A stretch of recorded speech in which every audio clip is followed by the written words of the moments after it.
Tonight, from affordable housing to paying for personal care beds, people in the province continue to feel the pinch.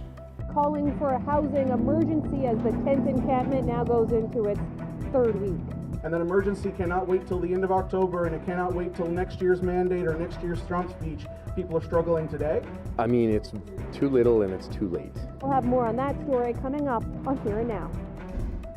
It's been more than 8 years since Andrew Abbas was illegally detained. Now, this report calls for 2 police officers to head to a public hearing, but there's a catch.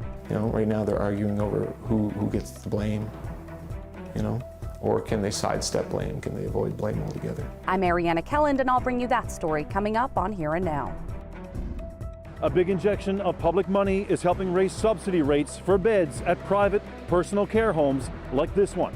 One of the consequences, those who pay their own way are also being hit with some big increases. It's heartbreaking, to be quite honest, and my mom is not alone. I've spoken to other residents there, and one lady, she cried. That story coming up. Really, the hardest part is the downhill at Shea Heights. Like, it just really hurts your quads and your hips and your knees. Coming from Cape Spear to Signal Hill sounds so daunting. It's the 17th version of the Cape to Cabot race, where they start here and finish all the way over there at Cabot Tower. I'm Jeremy Eaton, and I'll tell you all about it coming up. This is CBC Here and Now.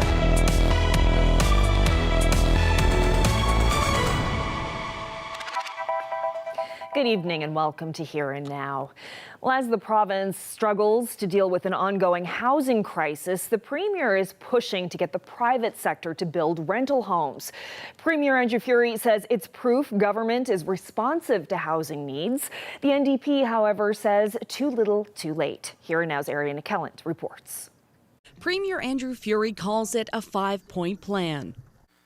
Access to safe, accessible, and affordable housing has been a critical plank in that plan moving forward. Making housing more affordable for hardworking people in Newfoundland and Labrador is a key. To do that, the province will rely heavily on the private sector. It's offering low-interest secured loans to incentivize builders to construct rentals. And for first-time home buyers who can get approved for a mortgage but can't save for that down payment, well, the province is offering loans to cover those down payments for 150 applicants who have low to moderate incomes. Homeowners converting basements and secondary homes into rentals could get a 5-year forgivable loan. The province is also looking at existing government land and vacant buildings that could potentially be made into housing. The old Grace site would be an example of a piece of land that we would be looking at for affordable housing. And then there are old buildings, old buildings like, particularly in some other areas of the province, schools that have, for whatever reason, been rebuilt or repurposed that we could use. Today, the province also said it would repair and renovate 143 Housing Corporation units. Some, like these in Corner Brook, have sat vacant for years. I think we spend about $15 to $20 million a year making sure the existing inventory is intact and suitable for use. The 143 is certainly something that we've been looking at and actioning today. Would I have liked to have done it 6 months ago? Sure, but here we are today actioning it now.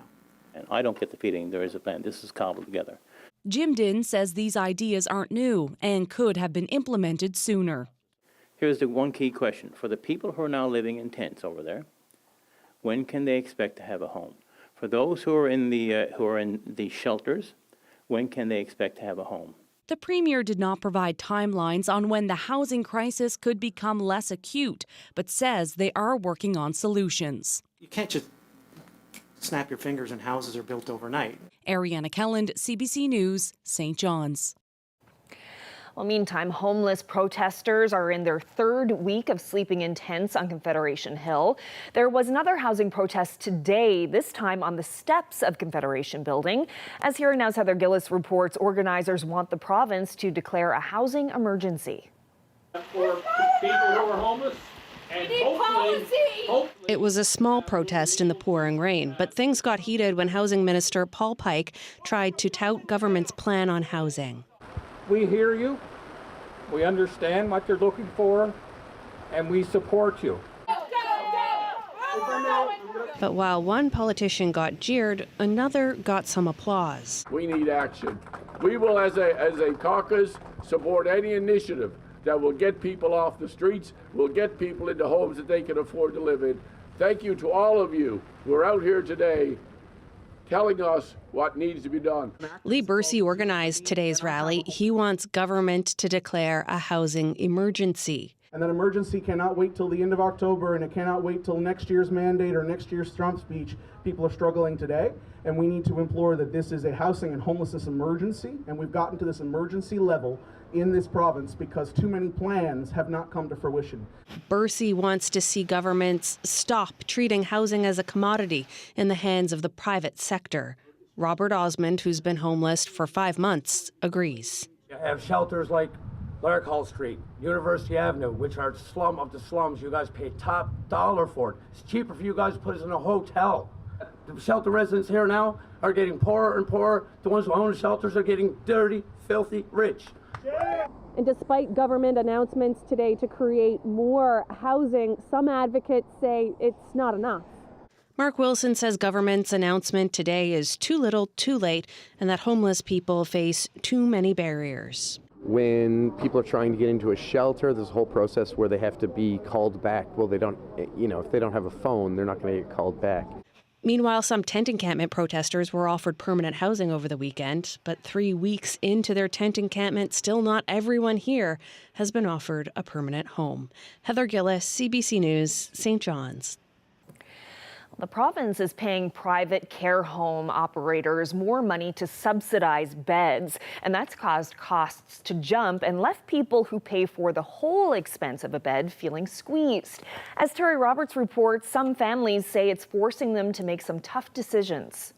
This is Margaret O'Grady, age 79. Last spring, she suffered a stroke and was no longer able to live independently, so her family arranged to have her live here at this private personal care home in Paradise. Margaret is a retired public servant with a pension, so she did not qualify for any subsidies. Her income was just enough to cover her costs, about $3,300 each month. A few weeks ago, this memo was slipped under her door. Her monthly fee was jumping by $457, effective in 30 days. So an increase of 14% was blindsided us. And now Kingsway is no longer affordable. This increase has used all of her funds. I think I even might have to give up her prepaid funeral expense. That's where we are to make the numbers work. Last month, Health Minister Tom Osborne announced $15.4 million to raise the subsidy rate for beds. Homeowners have been lobbying for an increase, saying costs were skyrocketing and they were struggling to recruit and retain staff. Some homes are gradually phasing in the increase for private pay residents. But homes like Kingsway took a more abrupt approach, and CBC has heard from some families who say they're devastated, with families considering selling off homes and vehicles in order to cope with the increase. My mom is not sleeping. She's very concerned. CBC has requested comment from Kingsway ownership, but no response. I do think it is sad that we've got, one or two homes that are maybe being a bit too aggressive. The Personal Care Home Owners Association says a rate increase was long overdue, but says homeowners should show compassion for private pay residents. I know there are some that are giving 90-day notice, some over 100-day notice. There are some that are phasing it in over time. One of the benefits of the rate increase, says Sean Lane, is that more people can now qualify for government subsidies. That won't help this woman's mother. Margaret O'Grady will have to find another $5,500 a year to keep living at Kingsway. It's heartbreaking, to be quite honest. Terry Roberts, CBC News, Paradise. Well, a 57-year-old man died after his truck crashed into a ditch on the Burin Peninsula. It happened Friday afternoon on Route 210. Police say they were called to an overturned vehicle south of Grand Bank. Emergency crews took the man to hospital where he was pronounced dead. Our new leader for the PC party of Newfoundland and Labrador, Tony Wakeham. Well, it took 2 ballots, but there's a new leader of the PC party. With 52% of the points, Tony Wakeham narrowly beat out Eugene Manning for the party's top job after a campaign that went on for more than a year. Lloyd Parrott finished third. In his speech to the audience, Wakeham said he'd keep fighting to scrap the carbon and sugary drink taxes. He also looked ahead to the next election. We'll build a prosperous Newfoundland and Labrador. Again, a place where life is affordable, healthcare is accessible, no opportunity is left untapped, and no one is left behind. A place where people want to live, not leave.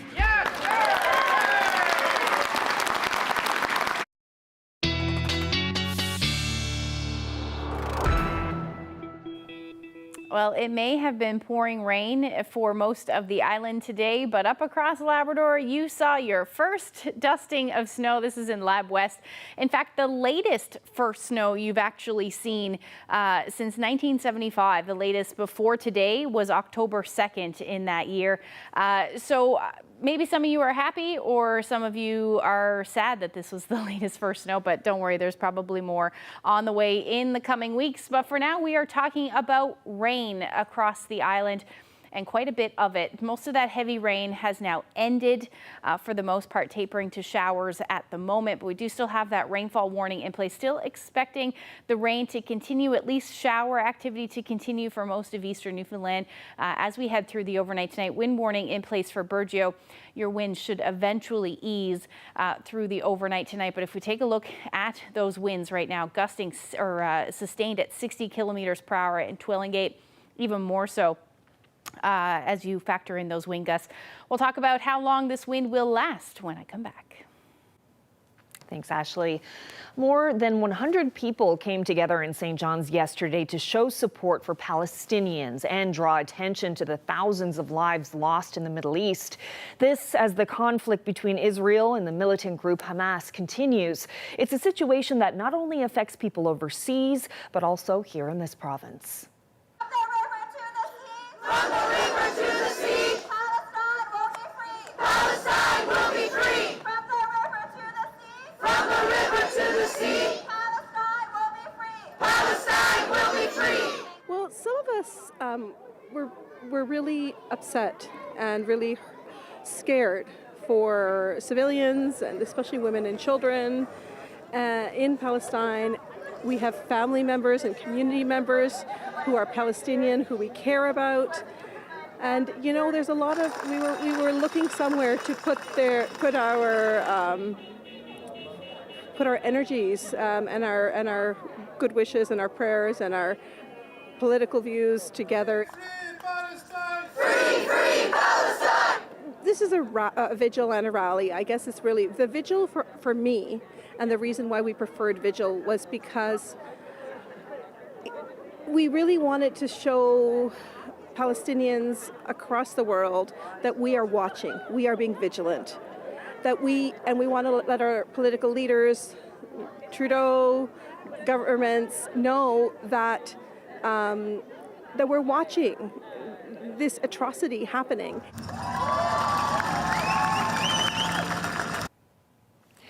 The inquiry into the child protection system's effect on Innu has resumed. This week, it's in the Shahajit Innu First Nation. Here Now's Heidi Adder has more.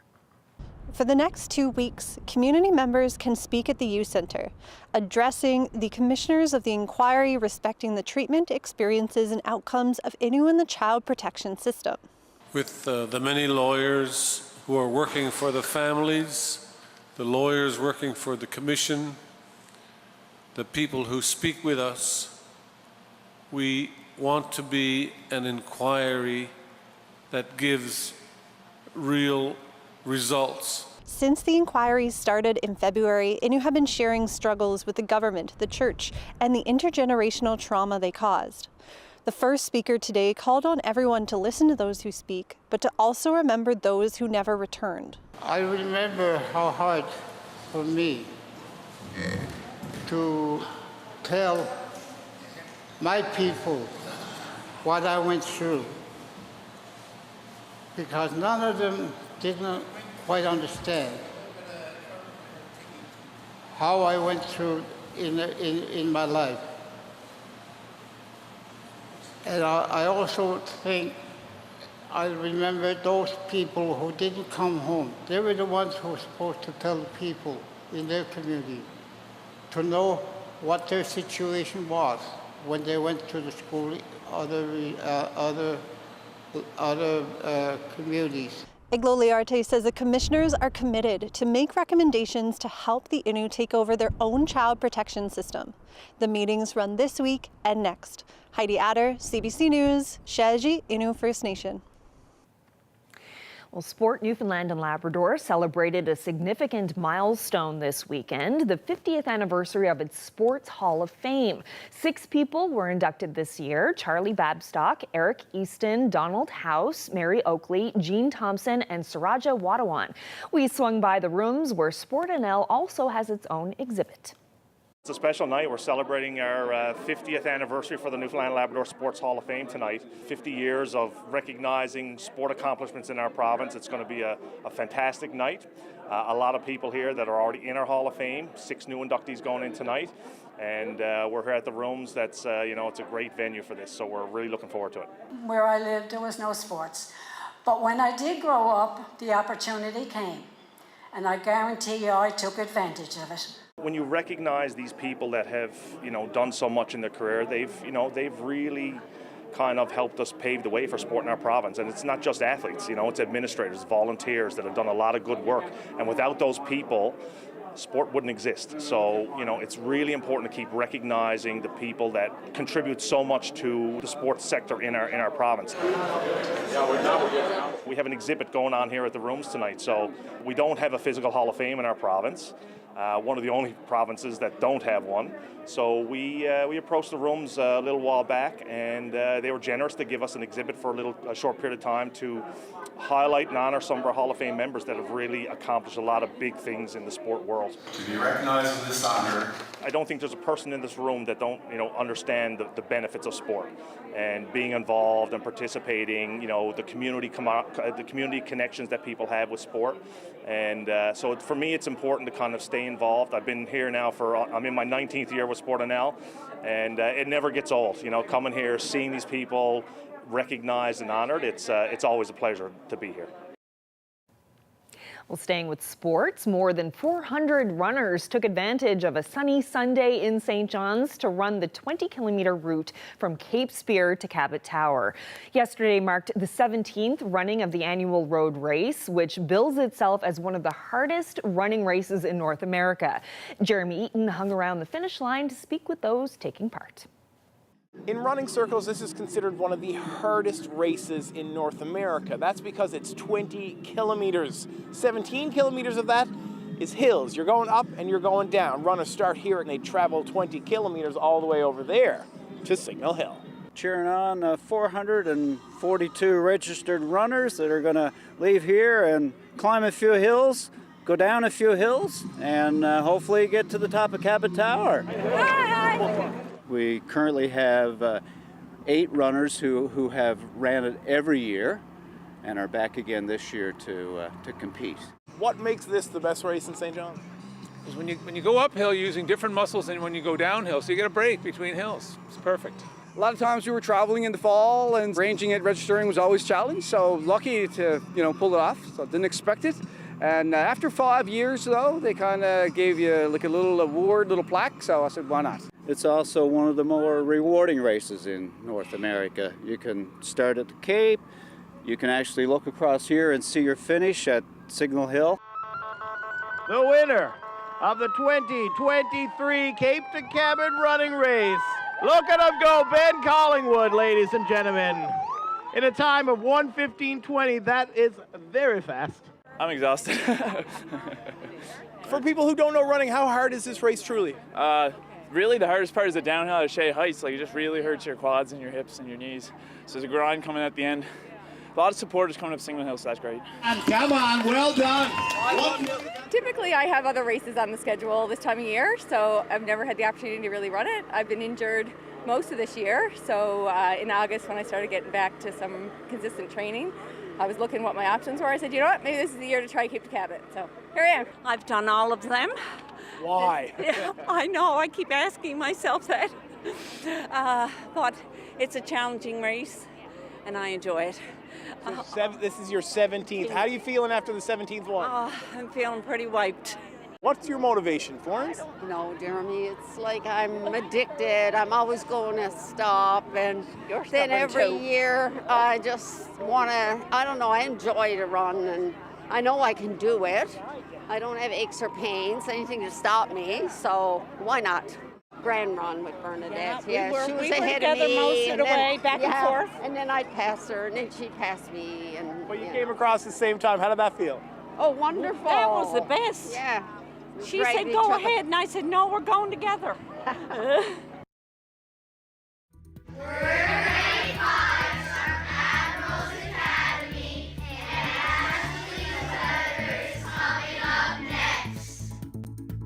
They see it as a mental health problem because you're questioning officers' authority or whether or not they're doing their job properly. And it's like, no.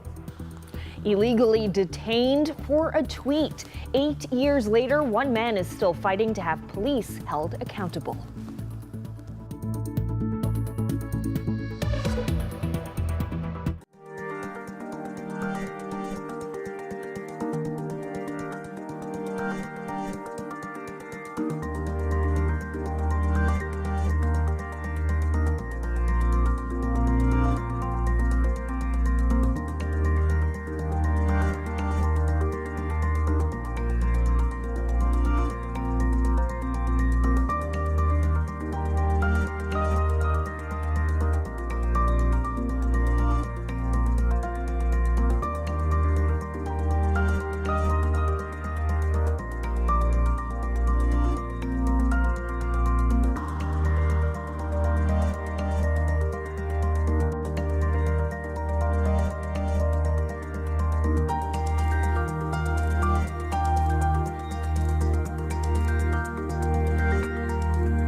Toronto there. He's among the last living dorymen to have fished on the Grand Banks schooners.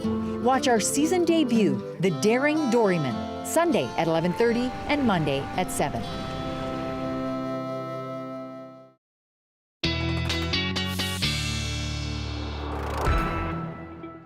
Hi, my name is Major Blair Turner. I'm the commanding officer of 103 Squadron in Gander, Newfoundland. We're deployed down here to St. John's for maritime boat extraction, or what we also call boat camp.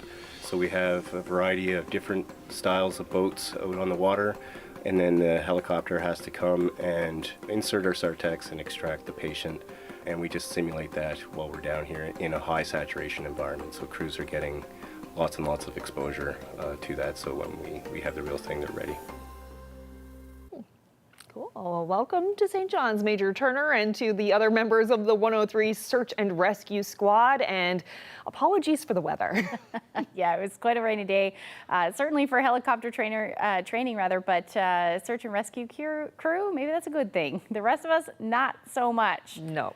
It was pouring rain at a good portion of today, especially for eastern portions of the island. You take a look at the numbers that I've come up with here. St. John's recorded, as of about a half hour ago, 40.4 millimeters of rain. St. Lawrence, 27.6. Cape Race, significantly less at this point, about 13.7 millimeters. And Bonavista, you have picked up 29.5 millimeters. So we do still have that rainfall warning in place. However, I do anticipate that will end as we head through the overnight tonight. We've got an area of low pressure and lots of rain associated with it, even back towards the maritime provinces as well. But if I zoom in, you can see that most of that heavy rain has ended for the most part, tapering to showers now. But we will see some more showers move in, especially as we head through the night tonight.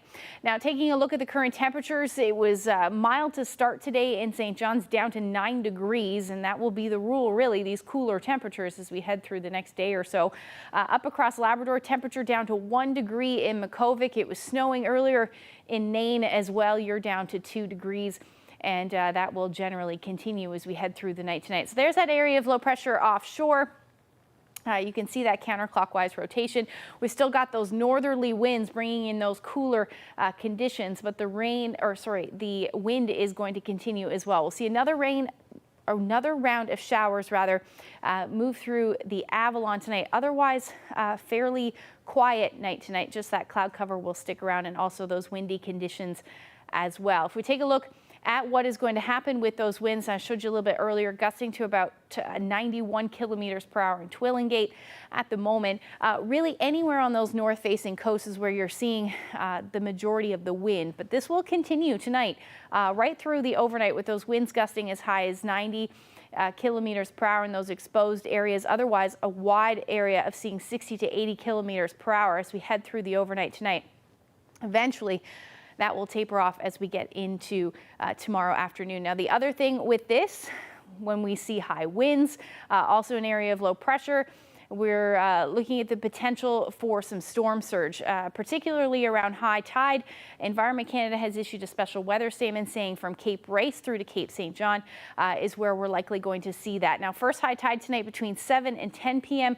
We're talking about that increased risk of some possible storm surge. And then again, second high tide tomorrow morning, again between 7 and 10 a.m. Eventually, those seas will calm as we head into the afternoon hours on Wednesday. Now, as far as tonight goes, your temperatures are going to drop down to 1 degree in Corner Brook. Most of us across the island will be talking about temperatures between 3 to 6 degrees. Again, those winds staying brisk overnight tonight out of the northwest. Labrador, from Happy Valley, Goose Bay through to Nain and back towards Lab City, you're looking at your temperatures below 0 tonight, and then hanging on to between 2 to 3 degrees for southeastern portions of the Big Land. Now, as far as the forecast for tomorrow, the heavy rain, we're done with that. Still looking at the chance of some showers, though. Maybe a few breaks in the cloud cover. They'll be very scattered, but that chance still to see the sun will be there for areas like the southwest coast where you're away from that onshore flow, potentially areas of eastern Newfoundland as well. And then a better chance of seeing some clearing skies past sunset, but it's still certainly there as we head through into early Wednesday morning. Other than that, we're looking at gray skies up across Labrador as well. Our temperatures tomorrow much cooler, 6, 7, 8 degrees is the daytime highs. We're looking at the winds in the morning. They will ease as the day goes on, and then through central portions and along the south coast of the island, still 6, 7, 8 degrees for you as well. And the best chance of seeing some temperatures barely in the double digits will be for the southwest, where you will be sitting under light winds tomorrow. And then northern peninsula also looking at single-digit temperatures. A few lingering showers certainly possible for Cartwright. Through the day, the winds will be out of the northwest for you, around 20 to 40 kilometers per hour. And then for the rest of the Big Land, can't rule out the chance of a few scattered flurries in the mix. And the reason for that is your temperatures are hovering around 4 degrees in Churchill Falls. You should see some sunshine, though, in Lab City. But overall, these temperatures are going to stay quite cool. And we'll get into those details when I come back.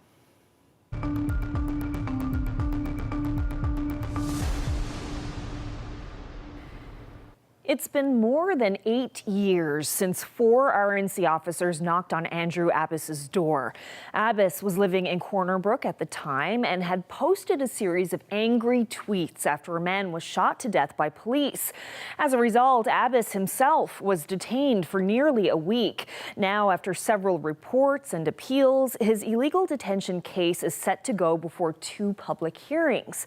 But as Ariana Kelland reports, that may now be in limbo. And an expert in police accountability has concerns about how long the process is taking. For 6 days in 2015, Andrew Abbas sat here in the psychiatric ward without a diagnosis or criminal charge. The 6 days was like a vacation compared to what came after. You know, the 6 days was just, I'm sitting here drinking tea and talking to people and just wondering what's going to happen next. What happened next was a mess of criminal charges, a high-profile inquiry, a scathing court decision, and multiple complaints, reports, and appeals. But to understand how Abbas got here, he says, you have to go back a bit to get a complete picture of the climate at the time. When ISIS was an international threat, our premier was a former police officer, and tensions, he says, were high.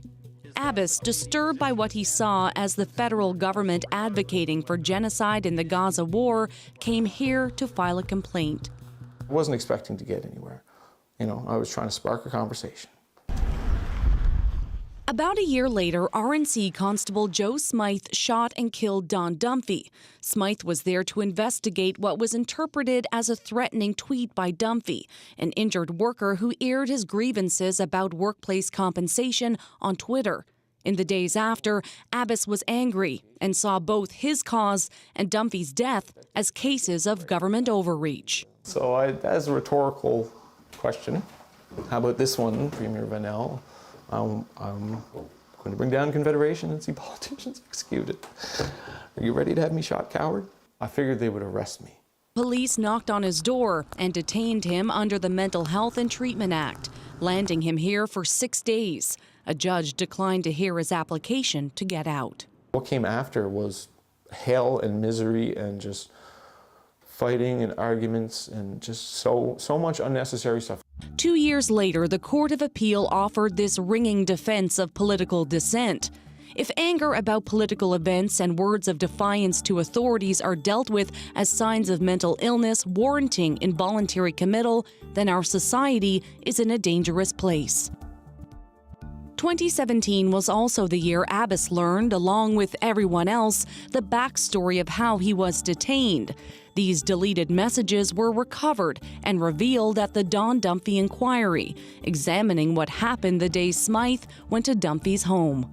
But they see it as a mental health problem because you're questioning officers' authority or whether or not they're doing their job properly. And it's like, no. There was also this email sent by Buckle the day before the detention to the entire police force, warning of Abbas. Abbas filed 2 public complaints. They were investigated, and former Chief Joe Boland and former Deputy Chief Ed Oates delivered reports. The decision from 2021 was scathing.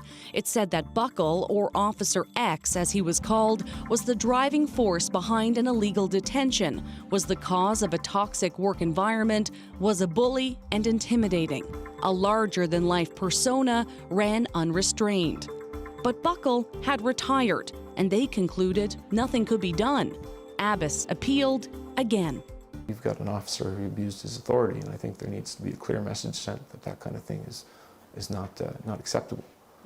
You know, and that kind of thing damages public's faith in policing. Last year, the interim RNC Public Complaints Commissioner made his own ruling. He found that both Smythe and Buckle should head to 2 public hearings. It's a quasi-court hearing to determine an officer's innocence or guilt in relation to their duties as an RNC officer. For Smythe, it would be those messages. For Buckle, the detainment and what came after. What's unclear is what will happen with Buckle. He is retired, and if he is found to have contravened the RNC Act, it's unclear what punishment he could even face. Now, all of this may be premature because both men have applied to the Supreme Court for a judicial review. They're trying to block a public hearing, but no decision has been made on that yet.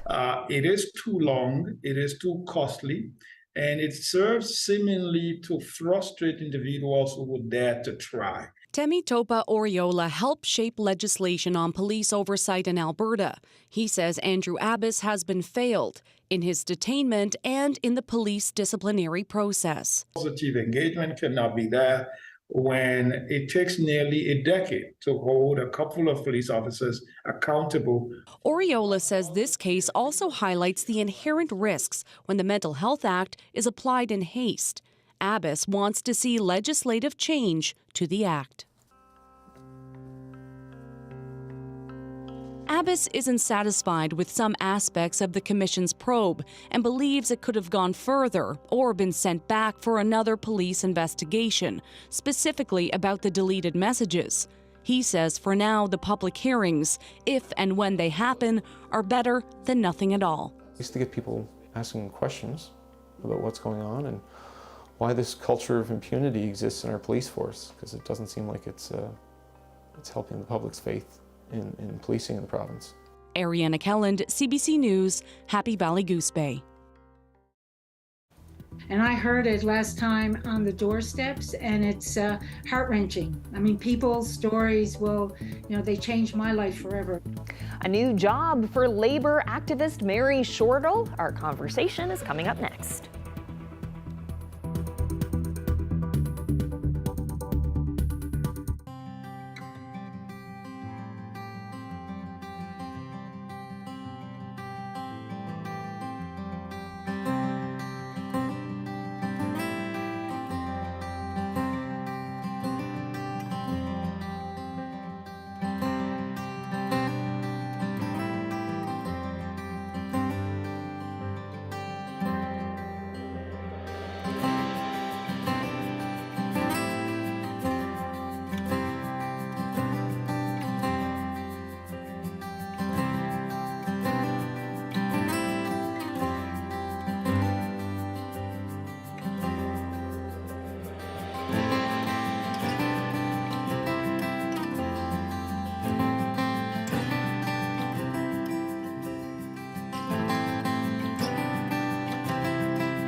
Healer.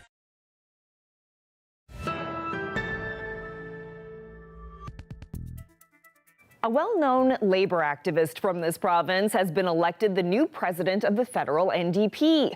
Mary Shortall won the post at the party's convention in Hamilton over the weekend. She's the former president of the Newfoundland and Labrador Federation of Labor and was the candidate in the riding of St. John's East in the last federal election. And Mary Shortall joins me now.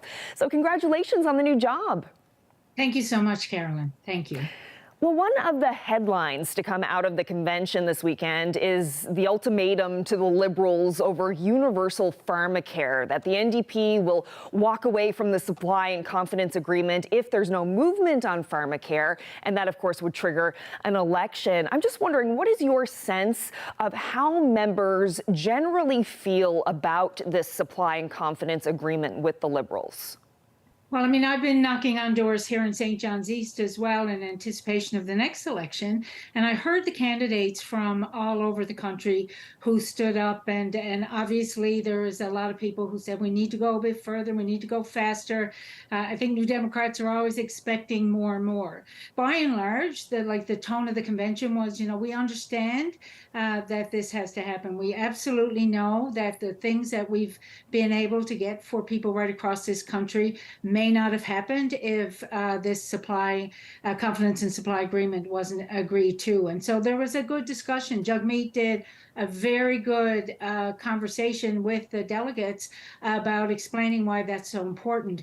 There was a resolution that came to the floor that was debated and passed by an overwhelming majority of the delegates that said that they expect nothing less than universal, single-payer, publicly funded, publicly delivered pharmacare. That message was very clear. Yeah, and as I mentioned, if that legislation doesn't go through, there is the potential to trigger an election. And of course, being head of the executive now, party finances are now part of your responsibility. So how ready is the NDP to head into an election?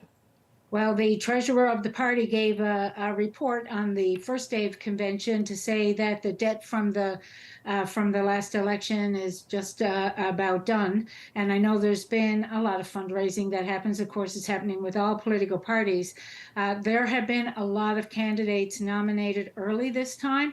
A lot of them were at convention. A lot of them were highlighted through the debate. And those candidates have been already knocking on doors. I don't think anyone expects an election right away or even wants an election right away. But in the event of the election is set now for 2025, but for sure this party is going to be ready for that. And that resonated loudly and clearly as well. I'm wondering, now that you're president of the NDP, does that mean that you won't run again in the next federal election?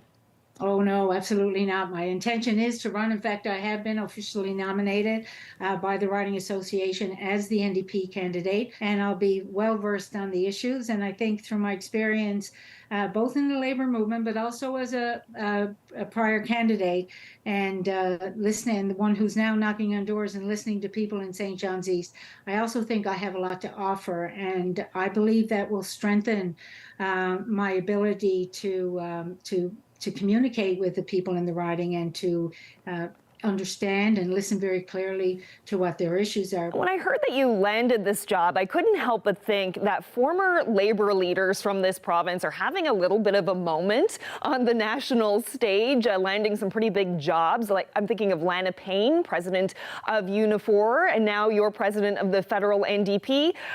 I'm just wondering, is there anything to that, or what are your thoughts on that? We see, Lana as president of the Federation. I was thinking of Nancy Rich a lot this weekend, and Nancy was president of the party as well. And in fact, Merritt Stiles hails from Newfoundland. So I think part of it is what we do in this province. We shine. There's a lot of our brother brother trade unionist who made it to the national stage as well. But it's also, I think, the commitment. You you hear Lana speak often about changing the world, one step at a time. And that, a quote of hers that I use all the time, with her permission, is that there's joy in the struggle. And it's heart-wrenching when you hear some of the stories, with members within the labor movement, but even outside the labor movement, there's a lot of people who don't have that voice for them. And I heard it last time on the doorsteps, and it's heart-wrenching. I mean, people's stories will, they changed my life forever. And, after a lifetime of activism in the community, when you actually talk one-on-one to people. And I think that just that sheer passion and energy and resilience that we have as a culture, but also that we bring from our life experience and stuff. Well, Mary Shortall, congratulations once again, and thank you for your time today. Thank you so much, and thanks for having me on this evening.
The war between Israel and Hamas escalated today, with Hamas firing a barrage of rockets at Jerusalem and Tel Aviv, and hospitals in Gaza inching toward the brink of collapse due to a lack of water, fuel, and medical supplies.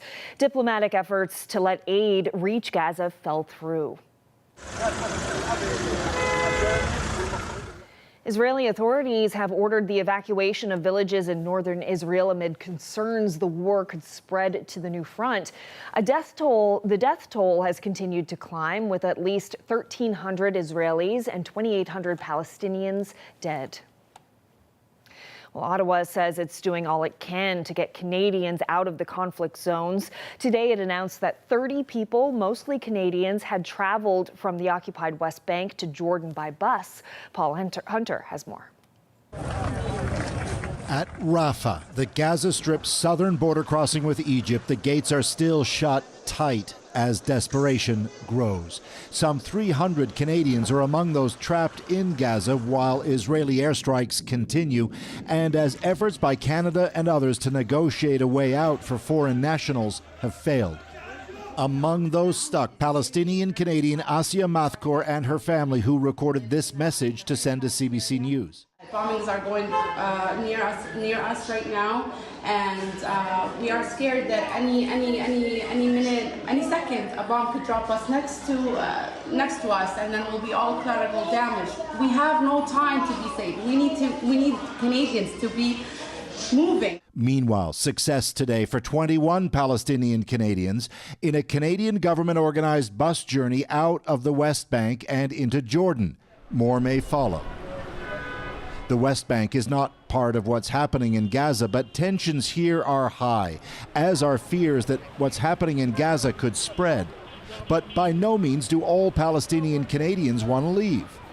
This is where I belong. Sasha, who asked that we not identify her for fear of Israeli reprisal, is Palestinian Canadian and spent much of her life in Ontario and BC. As we stood on a street in Ramallah, she worried if too many Palestinians were to up and leave, or if they didn't stay and fight for change, nothing ever will.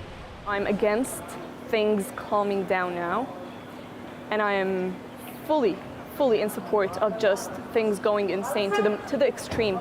Even if it meant losing my own life, my family, anything, I'm willing to sacrifice in order to have this country be in a better place for once. It's a nightmare, to be honest. It's a nightmare. Sabri Saddam with the Fatah party, which controls the occupied West Bank, echoes some of Sasha's defiance. He knows Palestinians in Gaza are running for their lives, but worries if too many now flee there and in the West Bank, the Palestinian battle for nationhood could be lost. You're saying to Palestinian Canadians here, stay, don't leave, stay. I would say, the matter of movement is a personal choice, but collectively I would say Palestinians are Palestinians. They decide on their fate. I would say we all have to stay put. To stay or to go in Gaza and in the West Bank, the desperate dilemma for Palestinians. Paul Hunter, CBC News, Ramallah.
Well, it was certainly a wet start to the week, but as we head towards midweek, things are going to improve weather-wise. We do have a ridge of high pressure just to the west, and that is going to take hold as we head into our Wednesday. So we're looking at some clouds to start the day, but we should see some clearing as the afternoon rolls through. We're more in a westerly flow, but that doesn't mean the temperatures are going to be warmer, because they are really going to cool down, and they are certainly going to stay that way as we head through your Wednesday. So you're looking at your temperatures back to where we should be sitting this time of year, somewhere between 7 and 10 degrees across the island.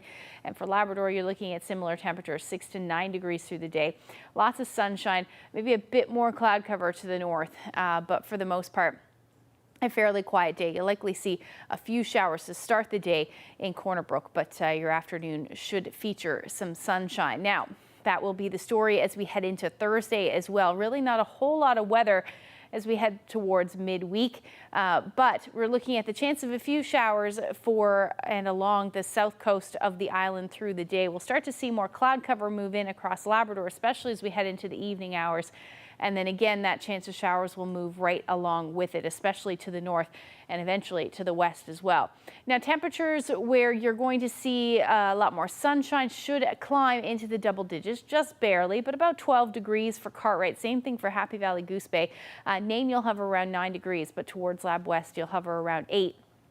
And then across the island, not too much in the way of change in temperature across the island, anywhere from 12 to 13 degrees. That will be your daytime highs. And again, varying amounts of cloud cover, but you're still looking at that chance of showers, especially for the west coast and along the south coast of the island for your Thursday. They won't amount to much, but that chance certainly still there. And then the long range forecast actually showing a warm up, especially as we get into Friday and then eventually into Saturday. However, it does look like some rain and windy conditions will move back in as another area of low pressure moves in. This one we could see some significant rain again with that one, but take a look here, daytime temperatures and your overnight lows aren't moving much at all either, between 12 and 13 degrees. Now, for central Newfoundland, you're looking at a nice stretch of weather until we get to your Saturday, and then that's where we're looking at that chance of rain. And apparently, I didn't hit save on that forecast there for Western Newfoundland, but you can expect a similar forecast for you as well as far as those temperatures are concerned and the potential for rain on Saturday. And then for Eastern Labrador, you're looking at a nice Thursday, but for Friday, the chance of showers will return, and then you look at your dip of temperatures down to the single digits. For those of you in Western Labrador, rainy Thursday and Friday.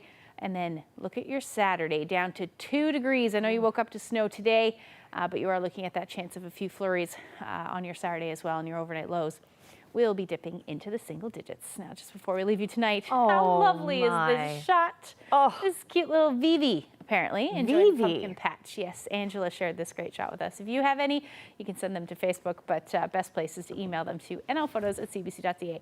She even has a pumpkin costume on. Oh, I mean, love it. That face. Vivi, too, what an interesting We should just name. leave you. Oh, okay, never mind. I was going to say we should leave you on that photo because it's too like cute. A frameable photo. Yes. If you have any more like pumpkin animal children photos, that'll put a smile on our face, I think. And everybody else's. Yeah, for sure. Well, that's it for us on this Monday. Thank you so much for joining us. Good night.